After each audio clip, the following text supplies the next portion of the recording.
አይኤምኤፍ የግምገማ ቡድን ሶስተኛውን ግምገማ አጠናቋል። ሪፎርሙም በጣም ጥሩ በሆነ መልኩ የተተገበረ ነው የሚገኘው። ውጤቱም በጣም ጥሩ ነው።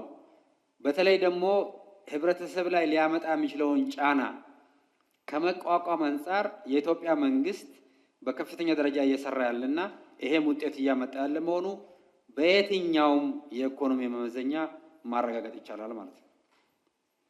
አብዛኛው ዘንድሮ በተጨማሪ በጀት አምጥተን የተከበረው ምክር ቤት እኮ ያጸደቀው የህብረተሰብ ኢንፍሌሽን ያመጣ የነበረውን ጫና ለመቋቋም እንዲቻል ተደርጎ እኮ ነው። ማዳበሪያ ባንደጉም ኖሮና ሙሉ ለሙሉ የኤክስቼንጅ ሬት ኢምፓክቱ ወደ ህዝቡ ተላልፎ ቢሆን ኖሮ ምን ይሆናል ብሎ ማሰብ ያስፈልጋል ማለት ነው። ከኢኮኖሚ ትንተና አንጻር ማለት ነው። ማዳበሪያ የኤክስቼንጅ ሬት ኢምፓክቱ ሙሉ ለሙሉ ወደ ገበሬው ተላልፎ ቢሆን ኖሮ ምን ጫና ያመጣ ነበር የሚለው ማየት ያስፈልጋል ማለት ነው። ማንኛውም ኢምፖርት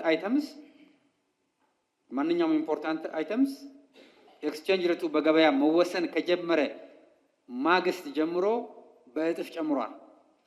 ወደ ህብረተሰቡ ግን በዛ ደረጃ አልተላለፈም። አብዛኛውን አብዞርብ ያደረገው የፌደራል መንግስቱ ነው። ስለዚህ ይሄ ለምን ሆነ? የኢንፍሌሽን ጫና በህዝቡ ላይ እንዳያመጣ ለማድረግ ነው።